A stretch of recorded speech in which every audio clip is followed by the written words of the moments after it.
Okay. So ngayong hapon, magkakaroon naman tayo ng bagong aralin sa Pilipino. So ngayon, mayroon akong mga katanungan na ibibigay sa inyo. So una, ano ang mga dapat tandaan habang nasa loob ng klase? Kung sa'yo atong gabaton kung nata sa klase. Okay. Kung gustong sumagot, magpataas ng kamay. Okay. Unahin natin si Chandrel. Okay, maminaw or makinig. Ano pa? Okay, how about sa mga babae? Okay, o si Zeniel. Okay, dapat magsalita kung tatanungin. Okay, so ngayon, dadako tayo sa ating tatalakayin. Okay, so una, anong mga hayop ang kadalasan na makikita sa bukid? So kung gusto magsalita, magpataas ng kamay. Okay yan. Okay, kalabaw. Ano pa? Aso. Baka. Yung ating inaalagaan. Okay, manok. Si Queenie. Dog. Ano pa? Pato. At marami pang iba. Okay, so meron akong ipapakita sa inyo. Ano ang inyong nakikita sa harapan? Oh, piso. Ano kaya ang Filipino ng Sisiw! sisiw? So ito ay, ang sisiw ay, unsa ng sisiw? So ay piso anak ng Manok! ano? Okay, mayroon pa isa. Ano ito? Tulay.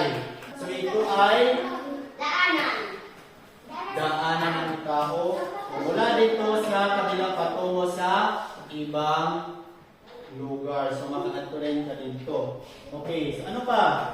Ano ang iyong masasabi sa nasa larawan? Kasi ang bata ay masaya. So sino kaya ang nagbubuhat ng bata?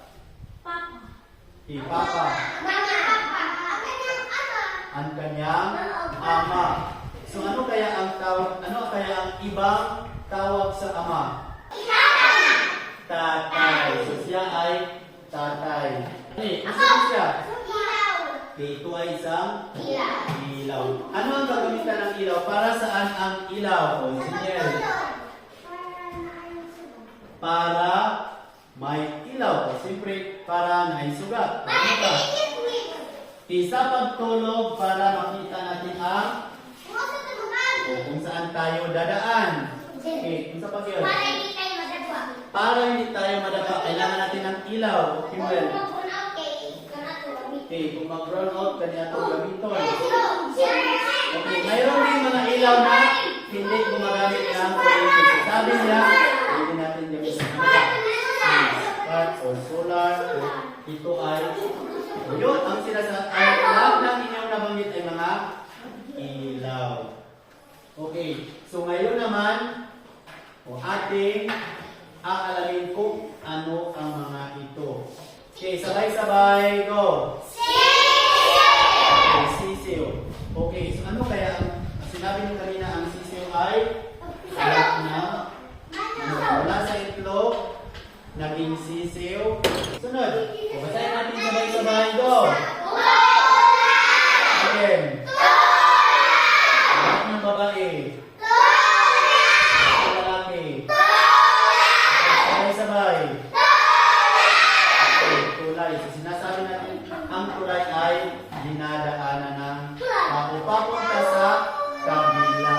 Okay, sunod. O, basahin natin, go. Ilaw. Ilaw. Ang ilaw, sinasabi ninyo ay na ito ay ginagamit natin para makakita kapag gabi.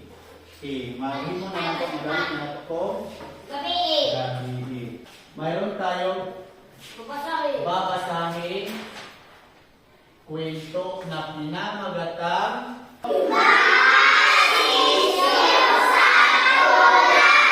okay, mga sisiw sa tulay. So ano kaya ang ginagawa ng mga sisiw? Bakit may sisiw sa ating pagkakain ngayon hapon? O ano kaya ang ginagawa niya? Pangalawa, Bakit kaya pinamagatang mga sisiw sa tulay ang tula? So ngayon, malalaman natin yan sa ating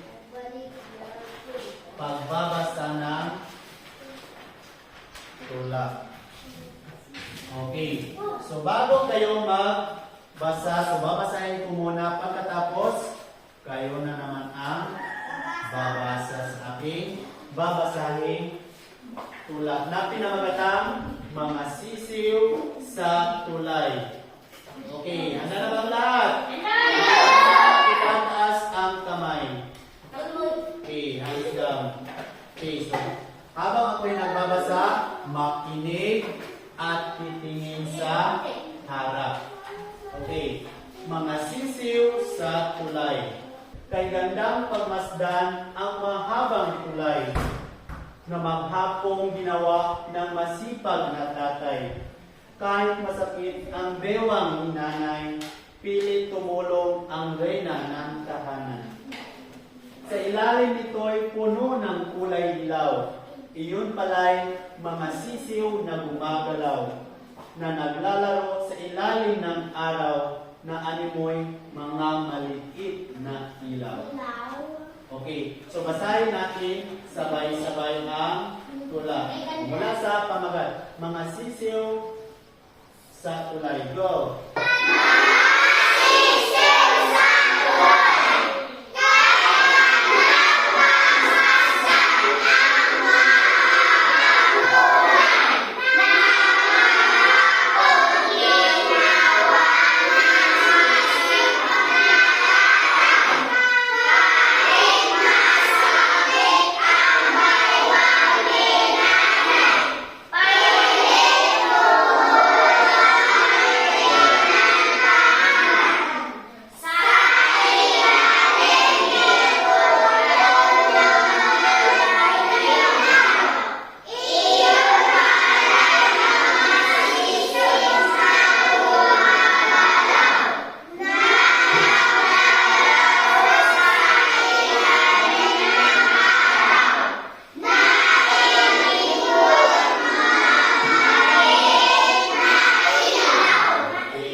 Isang mag-aral na magbabasa ng ating binasa.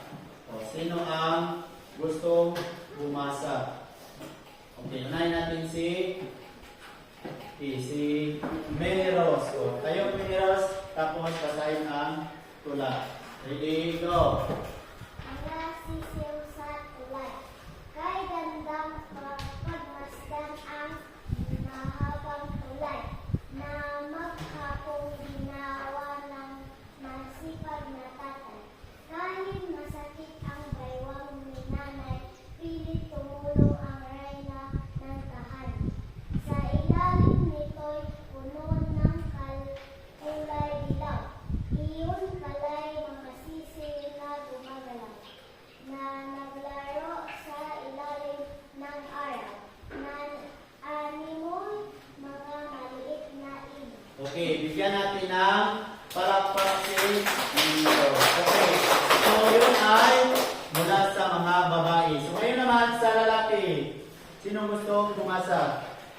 Okay, si Jared. Okay, tayo Jared at basahin ang tula. Mga sisiw sa tulay. Kay ganda pagmasdan ang mahabang tulay, na mga hapong ginawa ng masipag na tatay.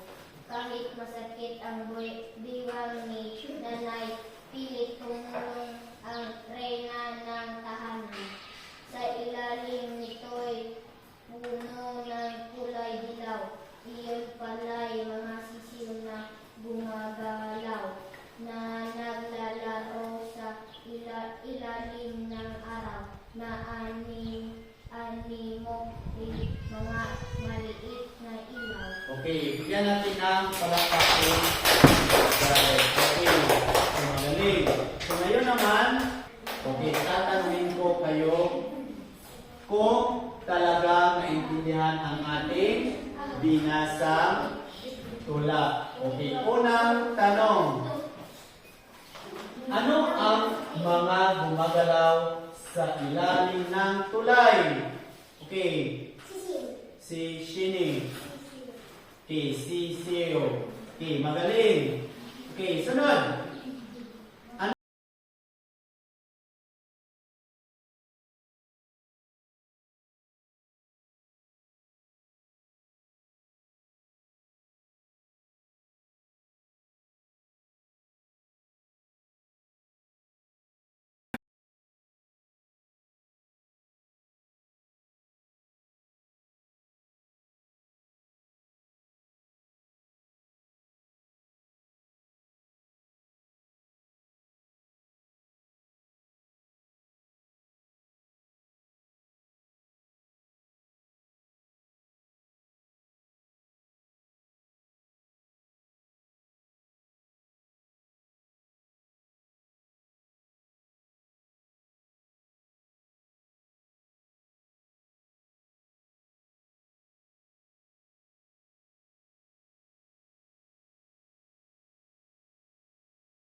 Tabangan. So ano ang napansin niyo sa huling pantig sa salitang sisiw? O kung saan man natin, kung sino makita, basahan na ito, utro ready, go! Sisiw! O paano binasa ang huling pantig? Okay, so mayroong isa. Ibalik ko na ito basa ko. Again. Okay, so sisiw. Mula sa salita sisiw.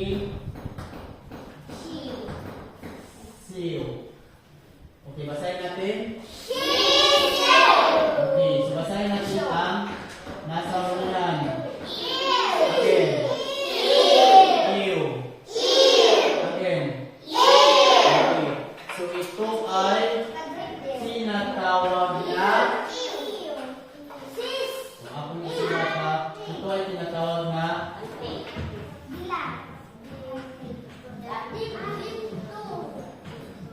basahin natin sabay-sabay.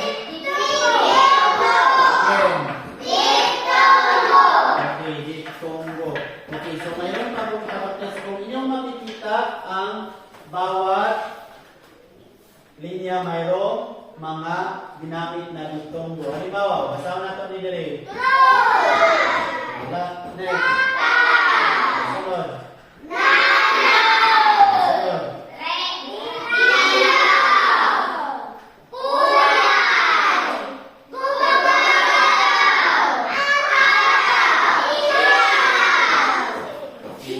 Para mas maintindihan natin sa pag-amal sila para nga mas madali na itong makita. O, basahin na ito. Go.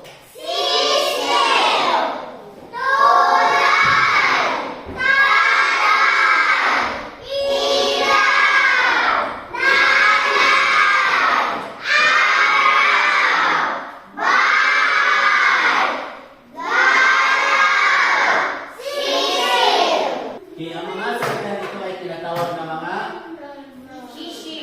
diphthongo. Okay. Inyong makikita mayroong mga may linya. Tulay, ay. Sisiw, iyo. Tatay, ay. Nanay, ay.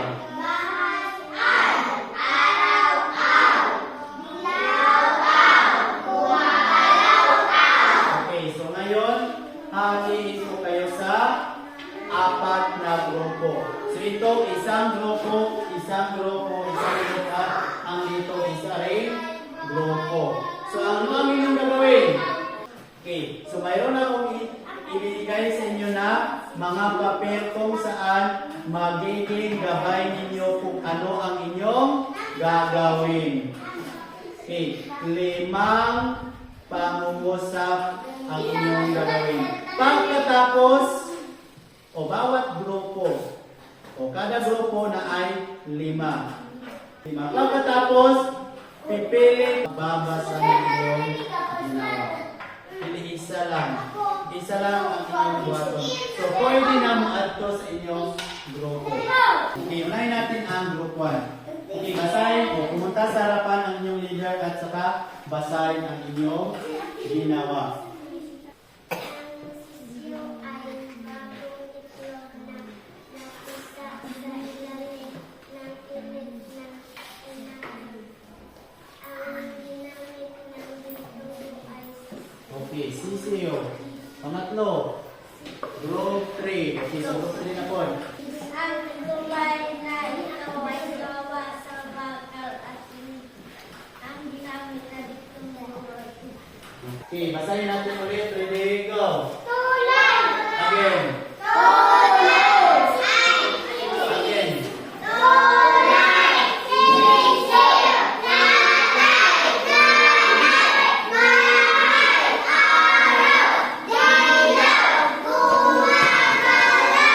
Okay. So, ang mga salitang may linya ay mga, ang lahat na ito ay mga salitang okay. Inaanat siya. So, ang mga salitang nakasulat dito ay mga salitang vegetable.